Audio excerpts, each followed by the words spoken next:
Video ini dibuat atas tujuan berkongsi ilmu semata-mata. Ia tidak dibuat untuk menghina atau menjatuhkan kredibiliti mana-mana pihak, organisasi atau jabatan.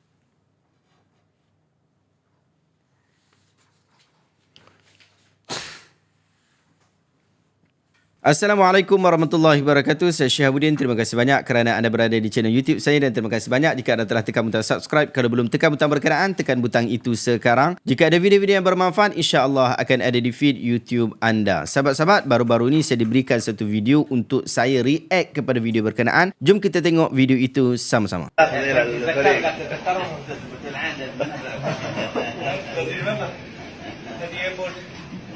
تذكرون يعني ولا؟ تذهب في ائتلاف يقولون نحبونكم محمد رحمه الله زياده يعرفون ولا لا يعرفون ولا يعلمون. Kita nampak dia urut kaki tapi sebelum urut kaki tu dia cium dulu kaki berkenaan. Kita tengok sekali lagi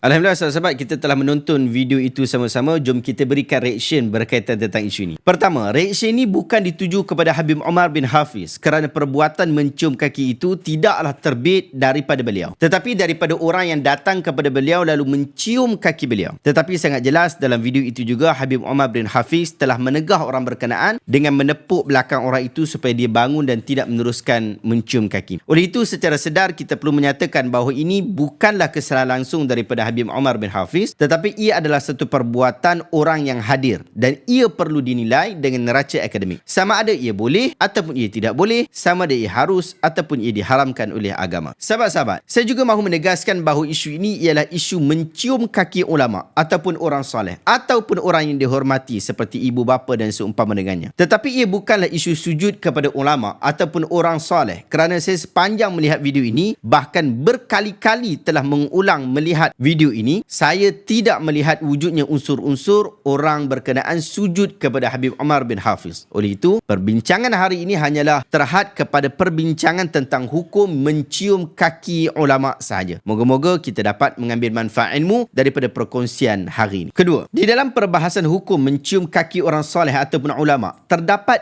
dua hadis daripada Nabi SAW yang menjadi hujah dan perbahasan dalam hal ini. Bahkan terdapat satu peristiwa yang bukan hadis Nabi SAW tetapi menarik kerana cerita itu berkaitan tentang tokoh ulama besar. Kita sebut satu persatu. Hadis yang pertama daripada Safwan radhiyallahu anhu. Ia berkata, seorang Yahudi berkata kepada sahabatnya, "Mari kita pergi kepada Nabi ini." Sahabatnya berkata, "Jangan sebut dia sebagai Nabi. Jika dia mendengarmu, dia akan mempunyai 4 mata." Maka mereka mendatangi Rasulullah SAW dan bertanya kepada baginda tentang 9 ayat yang jelas. Nabi SAW menjawab, "La tusyriku billahi syai'a wa la tasraqu wa la taznu wa la taqtulun nafsa allati haramallahu illa bilhaq wa la tamshu bibari'in ila dhi sultah liyaqtulahu wa la tasharu wa la ta'kulur riba wa la taqzifu muhsanatan wa la tuwallul firara yawma az-zahfi wa alaikum khasatan yahuda an la ta'tadu fi sabti." Janganlah kamu mempersekutukan Allah dengan sesuatu apapun. Jangan mencuri, jangan berzina, jangan membunuh jiwa yang Allah Ta'ala telah haramkan kecuali dengan hak. Janganlah kamu mendatangi penguasa untuk menyingkirkannya. Jangan pula kamu menggunakan sihir. Janganlah kamu memakan riba. Janganlah kamu mencaci orang yang melindungi dirinya. Dan janganlah kamu berpaling dari medan perang. Khusus bagi kamu, wahai orang Yahudi, janganlah melampaui batas pada isu hari Sabtu. Lantas, mereka Yahudi dua orang ni pun mencium tangan dan kaki baginda Nabi. Lalu mereka berkata, "Kami bersaksi bahawa engkau adalah seorang Nabi." Lalu baginda bertanya, "Apa yang menghalangi kalian untuk mengikutiku?" Mereka menjawab, "Daud berdoa kepada Tuhannya agar keturunannya tetap ada seorang Nabi di antara mereka. Kami khawatir bahawa jika kami mengikutimu, orang-orang Yahudi akan membunuh kami." Hadis ini diriwayatkan oleh Imam At-Tirmidzi, diriwayatkan juga oleh Imam An-Nasai rahimahullah. Ibn Majah juga menyebutkannya dan status hadis ini adalah dhaif menurut Al-Albani rahimahullah di dalam kitab Dhaif At-Tirmidzi. Tetapi banyak ulama-ulama yang lain mengatakan bahawa hadis ini adalah hadis yang sahih. Seperti Imam Al-Hafiz Ibn Hajar rahimahullah dalam kitab dia Talqih Al-Habir jilid ke-5 muka surat 240. Bahkan Ibn Mulaqin dalam Al-Badrul Munir juga menyatakan kesahihan hadis ini, dan Imam An-Nawawi dalam kitab Al-Majmu' Syarah Muhadzab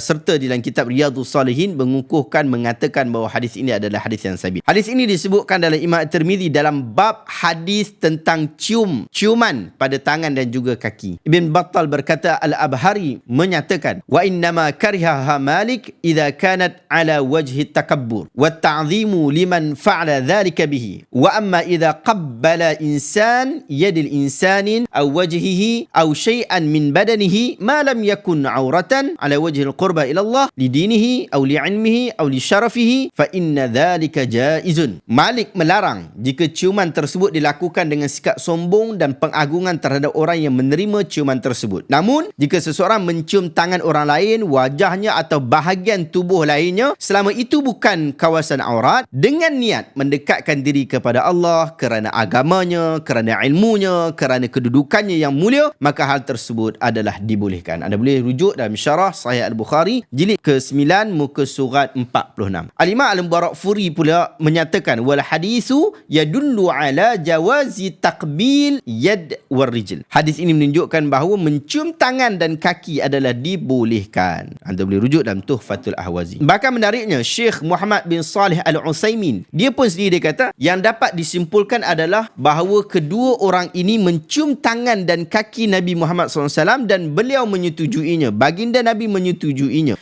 Dari hal ini dapat disimpulkan bahawa mencium tangan, mencium kaki seseorang yang memiliki kedudukan yang tinggi, kehormatan dan pengetahuan adalah diperbolehkan. Hal yang sama juga berlaku untuk mencium tangan dan kaki orang tua dan hal serupa, kerana mereka memiliki hak dan ini merupakan bentuk kerendahan hati. Anda boleh rujuk dalam Syarah Riyadhus Salihin oleh Ibn Utsaimin rahimahullah. Rujuk pada jilid keempat muka surat 451. Itu hadis yang pertama. Hadis yang kedua ialah daripada Ummu Aba binti Al-Wazir bin Zara', daripada datuk dia Zara' yang berada dalam rombongan Abdul Qais. Dia berkata, lamma qadimna al-Madinah faja'alna natabadaru min rawahilina fanuqabbilu yadal Nabi sallallahu alaihi wasallam wa rijlahu. Ketika kami tiba di Madinah, kami saling berusaha mendekati Rasul sallallahu alaihi wasallam untuk mencium tangan dan kaki baginda. Hadis ini diriwayatkan Imam Abu Dawud, dan Imam Al-Hafiz Ibn Hajar mengatakan bahawa sanad hadis ini adalah jayyid dalam Fathul Bari, dan hadis ini juga disebutkan oleh Imam Abu Dawud dalam bab fi qublatir rijl, ciuman pada kaki. Dan hujah bagi hadis ini adalah hujah yang sama yang kita gunakan pada hadis yang pertama, iaitu ia menunjukkan tentang harus atau diperbolehkan untuk mencium kaki dengan tujuan-tujuan yang kita telah sebut sebelum ini. Yang ketiga pula adalah cerita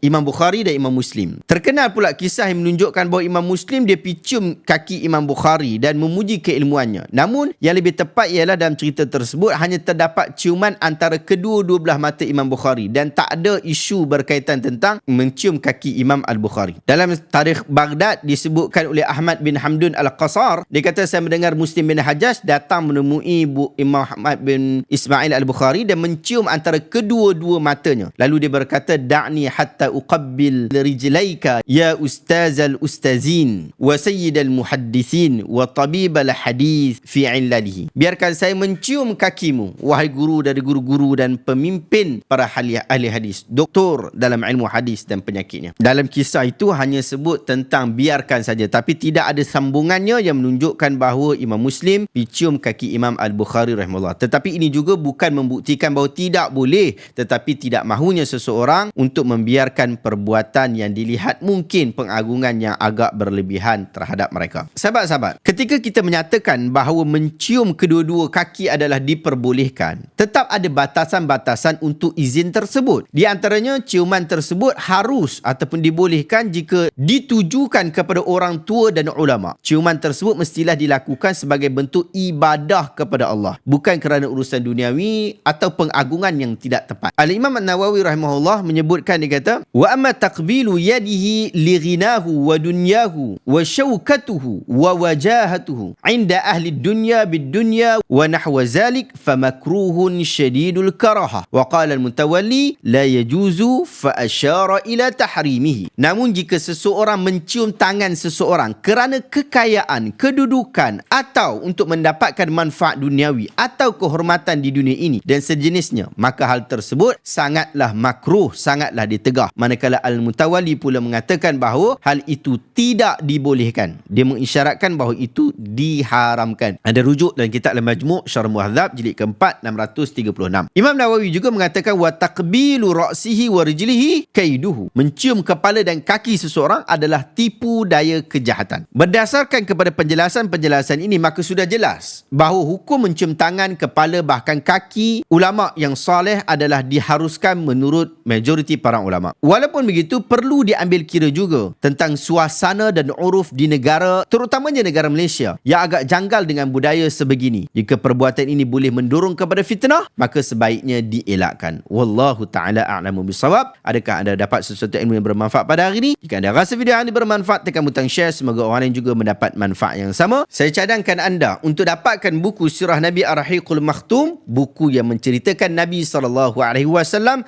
daripada awal kehidupannya, peribadi-peribadinya, bagaimana keadaan hidupnya, bagaimana kehidupannya, keluarganya, sahabat-sahabatnya dan sebagainya. Inilah kisah perjuangan Muhammad bin Abdullah, Nabi kita SAW. Link saya letakkan dekat bahagian description. Terima kasih banyak. Subhanakallahumma wa bihamdika asyhadu an la ilaha illa anta astaghfiruka wa atubu ilaik. Assalamualaikum warahmatullahi wabarakatuh. Jumpa lagi dalam video reaction seterusnya.